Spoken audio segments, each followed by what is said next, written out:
नमस्कार। दूरदर्शन उत्तर प्रदेश के खास कार्यक्रम विकास यात्रा में आप सभी का हार्दिक स्वागत है। आज की विकास यात्रा में हम बात करेंगे उत्तर प्रदेश के बुंदेलखंड क्षेत्र के महत्वपूर्ण जनपद झांसी की।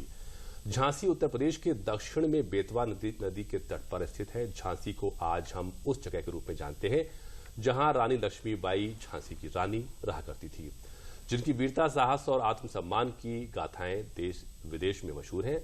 भारतीय इतिहास में झांसी सबसे समृद्ध और खूबसूरत शहरों में से एक रहा है और पर्यटकों के घूमने के लिए एक बहुत अच्छी जगह है। वर्तमान की उत्तर प्रदेश सरकार के 4.5 साल के कार्यकाल में शिक्षा, बेरोजगारी व स्वास्थ्य जैसे कई अन्य क्षेत्रों पर काम किया गया है। डिफेंस कॉरिडोर की बात हो, हर घर जल योजना, ईस्ट वेस्ट कॉरिडोर, 4 लेन सड़क परियोजना, ग्वालियर रोड रेलवे क्रॉसिंग पर ओवरब्रिज का निर्माण हो, जल संरक्षण और पर्यटन का विकास सहित कई परियोजनाओं पर काम किया जा रहा है। आज हम सब इन्हीं मुद्दों पर, इन्हीं विषयों पर बात करेंगे, लेकिन पहले देखते हैं ये खास रिपोर्ट। बुंदेलखंड का सबसे बड़ा शहर झांसी इस सरकार के विकास के पथ पर आगे बढ़ रहा है। डिफेंस कॉरिडोर आने वाले समय में झांसी की तस्वीर बदल देगा। वैसे भी झांसी में फौज की सबसे अधिक उपस्थिति रहती है। ऐसे में डिफेंस कॉरिडोर का सबसे बड़ा फायदा भी झांसी को मिलेगा। पीने के पानी का संकट अन्य जनपदों की तरह झांसी जनपद में भी हमेशा बना रहा है, जिसका समाधान हर घर नल योजना से होता दिख रहा है। गर्मी के दिनों में कभी टैंकरों से यहाँ पानी पहुँचाया जाता था, लेकिन अब इसकी समस्या का समाधान होने जा रहा है। देखिए, ये बुंदेलखंड का क्षेत्र वर्षों से पानी की कमी का सामना कर रहा है। ये पहाड़ी क्षेत्र है, मिट्टी सूखी है, कितनी बार सूखा पड़ता है, तो वर्षों से लोगों को पानी की वजह से बहुत दूर दूर से जाकर पानी भरना, नलों के आगे, हैंडपाइप के आगे लाइन लगाना, ये बहुत सारी समस्या वर्षों से चली आ रही है। अब अभी योगी जी की सरकार ने हर घर जल नल योजना का प्रारंभ किया है। हम लोग बहुत उम्मीद लगाकर बैठे हैं कि ये योजना हमारी पानी की समस्या से हमको पूरी तरह से मुक्त कर देगी, और जब ये योजना पूरी तरह से क्रियान्वित होगी तो हम आशा करते हैं कि बुंदेलखंड का क्षेत्र, यहाँ के किसान, यहाँ के गरीब सभी को पानी की समस्या से पूरी तरह से मुक्ति मिलेगी, जिससे वो अपने जीवन को और आगे ले जाएंगे, विकास करेंगे और सबका सहयोग करेंगे। तंगहाली से जूझते लोगों ने कभी ये नहीं सोचा था कि उनको भी पक्के आवास की सुविधा मिलेगी। मोदी और योगी सरकार के आने के बाद इस योजना का फायदा आखिरी पायदान पर खड़े व्यक्ति को भी मिल रहा है। उसका आवास का सपना साकार हो रहा है। भाजपा ने 4.5 साल में बहुत सारे काम किए हैं, जैसे कि सभी लोगों को, गरीबों को आवास भी वितरण कराए। आज हर गरीब के पास पक्की छत है। दूसरी चीज, जो बेरोजगार कुछ घूम रहे थे वो भी रोजगार से लग गए हैं। और तीसरी चीज, राशन कार्ड हर गरीब को फ्री दिया जा रहा है।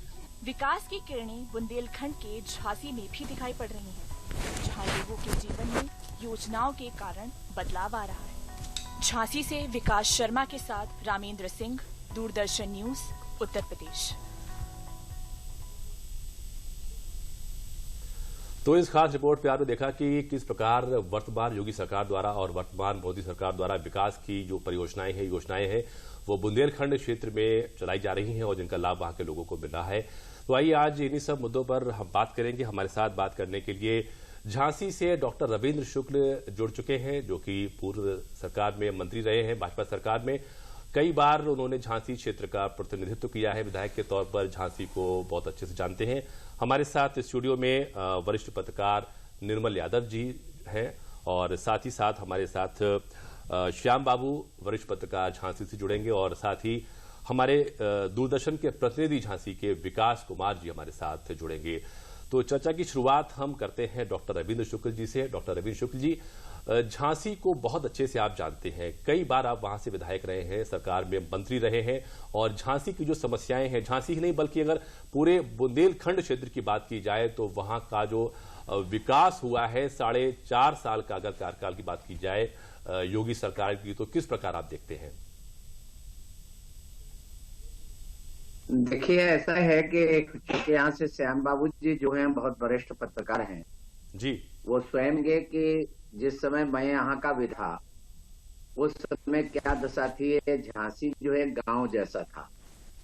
पानी की इतनी भयंकर समस्या थी कि 75 एमएलडी पानी की आवश्यकता थी और 24 एमएलडी पानी उपलब्ध था। पानी के लिए ज्यादातर एफआईआर होते थे, लेकिन आज स्थिति बड़ी है। तो वर्तमान सरकार ने इतने काम शुरू किए हैं, हर घर में जल की योजना जो है वो निश्चित रूप से पूरे बुंदेलखंड का कल्याण करेगी। और जो बेतवा और इसका केन नदी का जो लिंक है वो भी स्वीकृत हो गया है और वो काम भी शुरू हो गया है। जल्दी ही बुंदेलखंड में सिंचाई की भी सारी समस्याएं हल होगी। अगर योगी जी का सवाल है, योगी जी ने हर को सड़क से जोड़ दिया, योगी जी ने हर घर में बिजली पहुंचा दी, योगी जी ने हर घर को स्वच्छ शौचालय दे दिया। और आप आश्चर्य करेंगे कि एक तरफ तो सरकार, केंद्र की सरकार दे रही थी खाद्यान्न मुफ्त, वहां उत्तर प्रदेश की सरकार भी मुफ्त खाद्यान्न दे रही थी। मतलब एक व्यक्ति को 2 बार खाद्यान्न मिल रहा है, एक तो केंद्र सरकार की ओर से, एक सरकार की ओर से। इसमें कोई शायद भूखा नहीं रहा। और एक बड़ी मजेदार बात है कि दूसरे विदेशों की संसद में योगी जी की वार्ता हो रही है कि एक योगी हमको मिल जाए, पूरा देश का भविष्य मिल जाए। अब आप कल्पना कर लिए योगी जी की इस समय गुडविल क्या है पूरी दुनिया, जिस तरह को उन्होंने यहाँ पर नियंत्रित किया। इतनी बड़ी आबादी वाला जो विश्व का 6वां देश है आबादी के हिसाब से। अब आप कल्पना करिए कि इतनी जल्दी पूरे उत्तर प्रदेश पर उन्होंने कैसा कंट्रोल किया। मैं स्वयं उसका पार्ट रहा हूं, इसलिए मैं जानता हूं कि एक व्यक्ति के घर घर तक की जानकारी उनको वहां से थी और किस तरह से वो सारा संचालन कर रहे थे वहां से बैठ करके। जो मैं तो वास्तव में अभिभूत से ज्यादा और क्या किया जा सकता है उस व्यक्ति ने। और एक बात और बताएं, मैं घर घर गया हूं अभी बीच में, कई लोगों से संपर्क किया। महिलाएं और बच्चे कहते हैं कि उत्तर प्रदेश में गुंडा राज पूरी तरह समाप्त हो गया। जिन गुंडों पर कोई हाथ उठाने की हिम्मत, जिनका नाम लेने की हिम्मत नहीं करता था, आज वो जेल के सीटों में ही नहीं है बल्कि उनको पूरी तरह जमींदोज कर दी और ये बता दिया कि उत्तर प्रदेश में माफिया राज नहीं चलेगा, उत्तर प्रदेश में गुंडा राज नहीं चलेगा। प्रदेश में किसी भी स्तर का कोई गुंडा हो उसको बर्दाश्त नहीं किया जाएगा। जी बिल्कुल, आपके पास लौट के फिर आएंगे। हमारे साथ श्याम बाबू वरिष्ठ पत्रकार झांसी से जुड़े हैं, उनसे हम जानना चाहेंगे। श्याम बाबू जी, बुंदेलखंड एक बहुत ही महत्वपूर्ण क्षेत्र है। श्याम बाबू जी से हमारा संपर्क नहीं हो पा रहा है और यही सवाल हम हमारे दूरदर्शन के प्रतिनिधि विकास से करते हैं। विकास जी, बुंदेलखंड जो क्षेत्र रहा है हमेशा से ही जो पहले की सरकारें रही उनके लिए एक बड़ा मुद्दा रहा है। पहले की सरकारों में क्या होता था और अब वर्तमान सरकार में क्या हो रहा है। तो और डिफेंस कॉरिडोर की अगर बात की जाए तो ये एक बहुत बड़ी उपलब्धि है बुंदेलखंड के लिए। क्या कुछ फायदा वहां होने वाला है और क्या स्थिति है वर्तमान में? देखिए, मैं आपको बताना चाहता हूं कि ये इस पिछले 4.5 सालों में और अभी भी चालू हैं या जो काम चल रहे हैं वो एक चूंकि ये काफी पुराने समय से या पहले से ये माना जाता था बुंदेलखंड, और यहाँ से पलायन का एक बड़ी समस्या, इसके अलावा पानी की एक विकट समस्या थी। यहाँ रोजगार चूंकि थे तो जिस कारण से लोग बाग यहाँ से पलायन करते थे। मगर अब सरकार यहाँ पर काम कर रही है या जो योजनाएं जो धरातल पर जो उससे लग रहा है कि हाँ काफी कुछ बुंदेलखंड के लोगों को लाभ मिलने वाला है। और आगे जिस तरीके से डिफेंस कॉरिडोर जो यहाँ पर एक सौगात है बुंदेलखंड के लिए, ये निश्चित तौर पर स्वरूप बदलने में काफी कारगर सिद्ध होगी। जी, हमारे साथ निर्मल यादव जी स्टूडियो में मौजूद हैं, वरिष्ठ पत्रकार हैं। निर्मल जी, अगर आपसे पूछा जाए, जो कि आपने भी बुंदेलखंड के क्षेत्र को काफी गहराई से अध्ययन किया होगा, तो वर्तमान की जो सरकार के कार्यकाल में जो वहां पर विकास कार्य हुए हैं वो पहले की सरकारों से किस प्रकार अलग हैं? क्या कुछ विकास कार्य वहां किए जा रहे हैं? जहां तक मौजूदा सरकार की बात है और पिछली सरकारों की बात है, अगर हम इसमें अंतर देखते हैं तो निश्चित तौर पर एक अंतर साफ तौर से दिखाई देता है कि सर्वांगीण विकास जिसे हम कहते हैं वो फिलहाल इन 4 सालों में देखने को मिला। चाहे वो आधारभूत ढांचे की बात हो, ढांचागत विकास जिसको हम कहते हैं, चाहे हम कृषि क्षेत्र के विकास की बात करें, दूसरा डिफेंस कॉरिडोर, ये एक ऐसा मेगा प्रोजेक्ट है जो पूरे बुंदेलखंड की तस्वीर बदलने वाला है। और इस तरह का जो एक प्रोजेक्ट है जिसको हम कहें कि एक दूरगामी सोच को ये रिफ्लेक्ट करता है जी। इसके पहले भी जो एक चीज मैं एडिशन करना चाहूंगा, केन बेतवा रिवर प्रोजेक्ट, ये जल सिंचाई का जो सबसे बड़ा संकट बुंदेलखंड पिछले कई दशकों से झेल रहा था, उसके लिए एक बहुत बड़ा काम इस प्रोजेक्ट से होने वाला है। ऑल्दो ये अभी हालांकि पाइपलाइन में है प्रोजेक्ट, काम चल रहा है। तो कुल मिलाकर देखा जाए तो इसके पहले जो बुंदेलखंड को लेकर विकास परियोजनाएं बनती थीं, वो अस्पताल है, स्कूल है और जो छोटे प्रोजेक्ट होते हैं उन तक सीमित रहती थी। लेकिन बुंदेलखंड को राष्ट्रीय और अंतर्राष्ट्रीय फलक पर लाने के लिए जो परियोजनाएं बनी वो पिछले 4 सालों में देखी गई और अब वो जमीन पर उतरना शुरू हो गई हैं। कुछ परियोजनाएं ऐसी हैं जिन पर काम हुआ है, जैसे सड़कों को हम देखें, बुंदेलखंड का एक्सप्रेसवे वो बनकर तैयार है, और भी जो 4 लेन क्वाड्रिलेटरल प्रोजेक्ट के तहत बना। तो कुल मिलाकर एक कनेक्टिविटी जो बुंदेलखंड जिसे हम उपेक्षित कहते थे, चाहे वो सड़कों के लिहाज से हो, चाहे वो विकास कार्यों की और बात होती हो उसके लिहाज, विकास की जो धारा है उससे अब वह जुड़ा है। ये एक बदलाव अब दिखाई देने लगा है। इसको हम ये कह सकते हैं कि 4 साल या 4.5 साल भी हम थोड़ा सा इसको कम करके देख रहे हैं। अगर हम आफ्टर 2014 इसको देखें, 2014 के बाद से बुंदेलखंड पर फोकस करना शुरू किया गया, जो कि एक सर्वांगीण विकास की तरफ इसको लेकर जाता है। जी बिल्कुल, एक बृहद स्तर पर तमाम परियोजनाएं जो है बनाई जा रही हैं और आने वाले समय में वो उनका लाभ भी मिलेगा। एक बार फिर से हम जुड़ते हैं डॉक्टर रवींद्र शुक्ल जी से।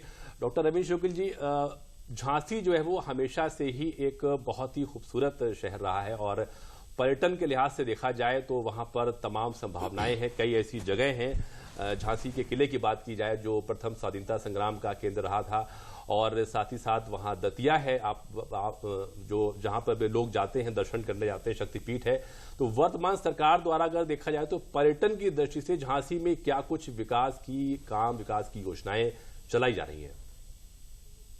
देखिए, ऐसा है कि ये निश्चित रूप से एक अच्छा विषय है। पूरा बुंदेलखंड प्राकृतिक दृष्टि से बहुत सौंदर्य है उसके पास जी।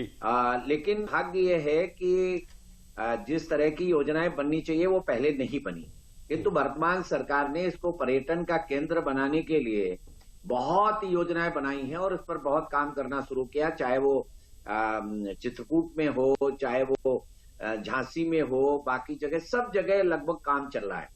और आपको एक बात और जानकारी दे रहा हूं, 19 तारीख को महारानी लक्ष्मीबाई जी की जयंती है और इस पर हमारे लोकप्रिय प्रधानमंत्री जी आ रहे हैं। आपको आश्चर्य होगा, इस झांसी नगरी को दुनिया के नक्शे में बहुत ऊंचाई पर ले जाने का काम ये 19 तारीख करेगी, आप देख लीजिएगा। और इतनी युद्ध स्तर पर जो काम चल रहा है, पर्यटन पर लाने का काम ही तो ये हो रहा है। और जो प्रधानमंत्री जी की सोच है वो यही सोच है, एक जगह वो जहां पहुंच जाते हैं वहां पर पर्यटन अपने आप विकसित होता है। आज तक ये इतना सुंदर बुंदेलखंड, ये 19 नवंबर को कुछ बड़ी घोषणाएं भी वहां पर कर सकते हैं प्रधानमंत्री जी? निश्चित बड़ी घोषणाएं होने वाली है। और इस समय किला तो इतना ज्यादा सुधर गया है, मैं तो चूंकि रोज ही वहीं किले के पास ही रहता हूँ, अद्भुत तरीके से घर को व्यवस्थित किया गया। और किला तो चारों तरफ से, पहले यहाँ एक भी पार्क नहीं हुआ करता था, अब पार्कों का पूरा अंबार पूरा झांसी पार्कों से भर गया, इतना सुंदर हो गया है। अटल पार्क का उद्घाटन करेंगे। ये अटल पार्क जो है, वहां एक बहुत बड़ी लाइब्रेरी बनाई गई है, अलग अलग जोन उसके बनाए गए हैं और इतना बढ़िया काम हुआ है। पानी के लिए भी लीजिए, मैंने जैसे पहले कहा कि पानी के लिए था झांसी, इतने वर्षों तक झांसी को पानी नहीं दे पाए, लेकिन आज की तिथि में पानी के लिए घर घर की जो बात है वो अद्भुत है। और कॉरिडोर तो गुरसराय के एरज के पास गुरसराय में जो भूमि का अधिग्रहण हो चुका है, बाकी सब काम शुरू हो गए हैं और वहां पर कंपनियों ने आना शुरू कर दिया है। कॉरिडोर बन जाने के बाद, ये डिफेंस कॉरिडोर बन जाने के बाद, तो बुंदेलखंड का पिछड़ापन जो विशेषण है ये हमेशा हमेशा के लिए समाप्त होने वाला है। इंडस्ट्रियलाइजेशन होगा, लोगों को रोजगार मिलेगा और उसके साथ जब इंडस्ट्रियलाइजेशन होता है तो उसके साथ सहयोगी तमाम इंडस्ट्री लगती है और बहुत छोटे छोटे काम पनपते हैं, और ये निश्चित रूप से यहाँ होने वाला है। बुंदेलखंड का पिछड़ापन, ये शब्द हमेशा हमेशा के लिए समाप्त होने वाला है, ऐसा लग रहा है। झांसी के लोगों द्वारा एक हमेशा से मांग की जाती रही है कि झांसी की रानी की जो तलवार है वो ग्वालियर में रखी हुई है, उसको वापस झांसी लाया जाए। तो क्या 19 नवंबर को जो प्रधानमंत्री जी का कार्यक्रम है, इस संबंध में भी कुछ घोषणा हो सकती है? देखिए, लोगों ने मांग की है और मुझे विश्वास है कि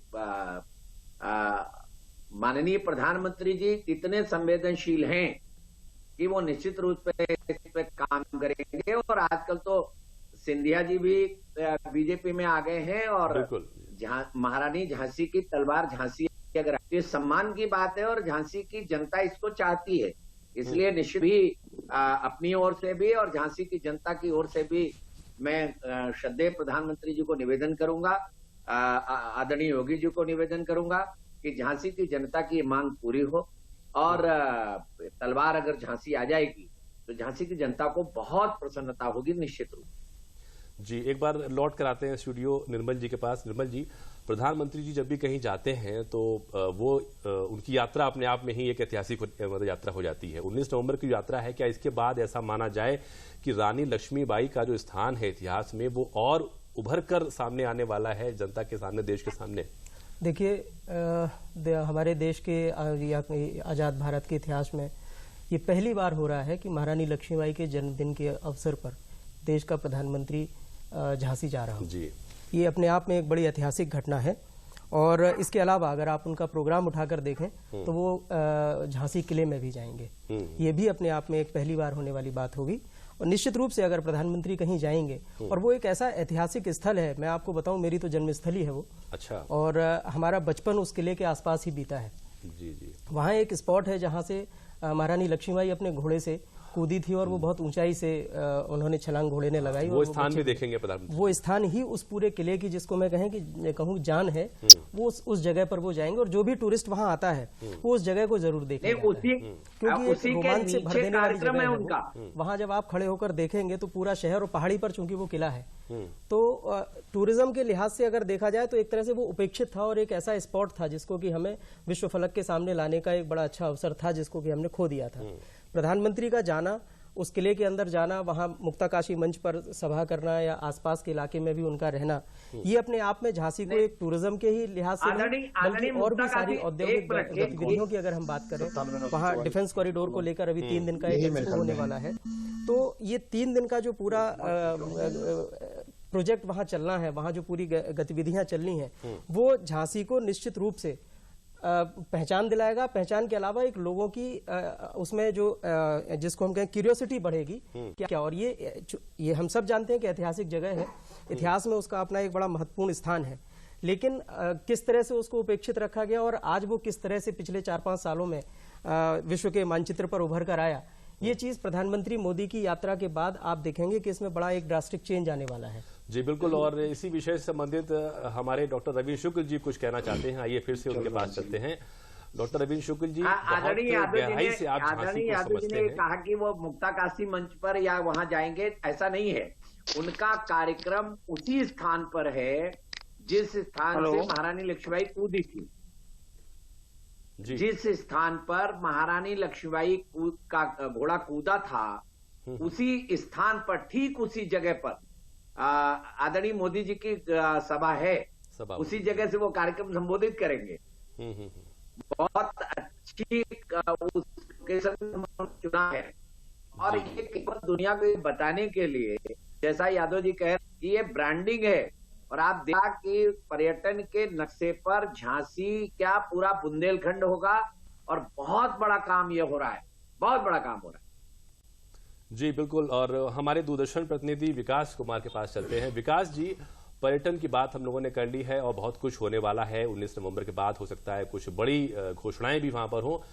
कौन कौन सी ऐसी योजनाएं हैं जिनका लाभ झांसी और बुंदेलखंड क्षेत्र के लोगों को मिल रहा है? प्रधानमंत्री आवास योजना की बात करें या अन्य जो योगी सरकार और मोदी सरकार की योजनाएं हैं। विकास जी।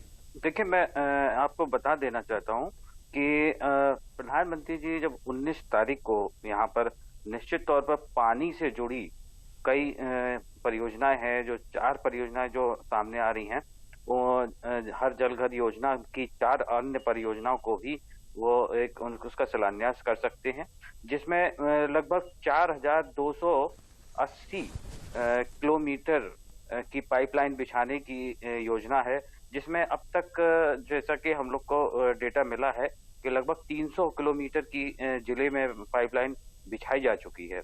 इसके अलावा भी जो है अन्य परियोजनाएं जो पानी से जुड़ी होंगी वो भी इसमें शामिल हैं। और सबसे बड़ी बात यह है कि ये जब इस योजना को 29 जून को योगी जी ने जब शुरू किया था तो यहाँ के लोगों की काफी उम्मीदें थी कि इस बार जो है मिल जाएगा, मगर ये जो परियोजना है लगभग 2024 में पूरी होनी है, तो इसमें थोड़ा सा समय लगेगा। और मगर ये है कि जब ये योजना बिल्कुल धरातल पर जब उभर के आएगी सामने, तो निश्चित तौर पर इससे बहुत बड़ा लाभ होने वाला है।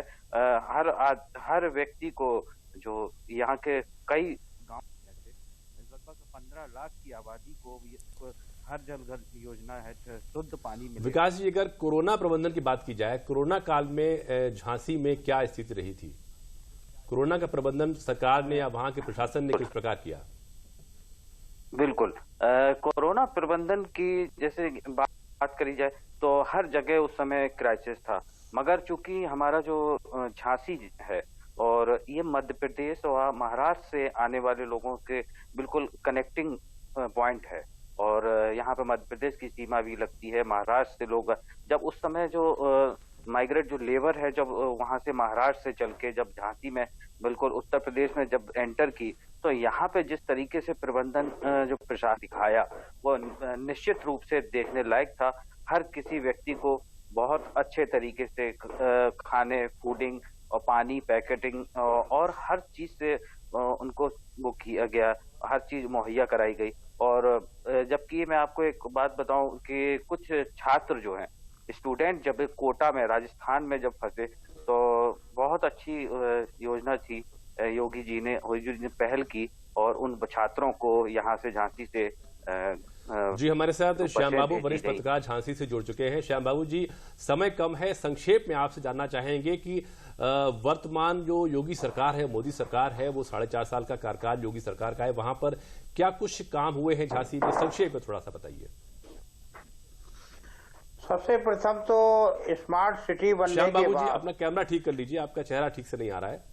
हाँ, कैमरा सही है, ठीक है अब? जी जी ठीक है, कैमरा सही कर जी जी बोलिए। स्मार्ट सिटी बनने के बाद वो कह रहे कैमरा सही नहीं है जी, आपसे संपर्क नहीं हो पा रहा श्याम बाबू जी। एक बार संक्षेप में डॉक्टर रविंद्र शुक्ल जी के पास नहीं, संपर्क तो हम हो रहा है। उनसे जानना चाहेंगे कि आने वाले समय में अगर दोबारा उनको मौका मिलेगा तो क्या कुछ और काम है जो बुंदेलखंड क्षेत्र में? रविंद्र शुक्ल जी से भी संपर्क हमारा टूट गया है। और अब संक्षेप में एक अंतिम कमेंट है, वो हम निर्मल यादव जिससे जानना चाहेंगे। रविंद्र शुक्ल जी से आइए, एक बार फिर से संपर्क हमारा जुड़ चुका है और आइए उनसे जानना चाहेंगे कि अगर एक बार फिर से वहां की जनता, प्रदेश की जनता योगी जी को मौका देती है तो बुंदेलखंड क्षेत्र में क्या कुछ विकास कार्य होगा? थोड़ा सा 30 से 40 सेकंड में आप देखिए। एक तो यह है कि पर्यटन का केंद्र बन जाए, उससे स्वाभाविक रूप से व्यापार को गति मिलती है, यहाँ लोगों को रोजगार मिलेगा और वो निश्चित रूप से होने जा रहा है, नंबर 1। नंबर 2, यहाँ पर जो है वो केन और बेतवा का लिंक जिस दिन हो जाएगा तो सिंचाई की सारी सुविधाएं उपलब्ध हो जाएंगी। और तीसरी बात यह है कि मोदी जी के आने के बाद झांसी का महत्व तो वैसे भी पूरी दुनिया में बढ़ने वाला है, वैसे लोग जानते ही थे झांसी, लेकिन अब जी तो और हमारा समय अब खत्म हो रहा है। बहुत बहुत धन्यवाद डॉक्टर रविंद्र शुक्ल जी हमसे जुड़ने के लिए, और सभी मेहमानों का बहुत बहुत धन्यवाद। और विकास की योजनाएं जो हैं वो बहुत बड़ी हैं, समय लगेगा, लेकिन जिस प्रकार से सरकार काम कर रही है, आने वाले समय में झांसी सहित पूरे बुंदेलखंड क्षेत्र का चौमुखी विकास होगा। इसी बात के साथ आज की परिचर्चा को हम यहीं पर विराम देते हैं। नमस्कार।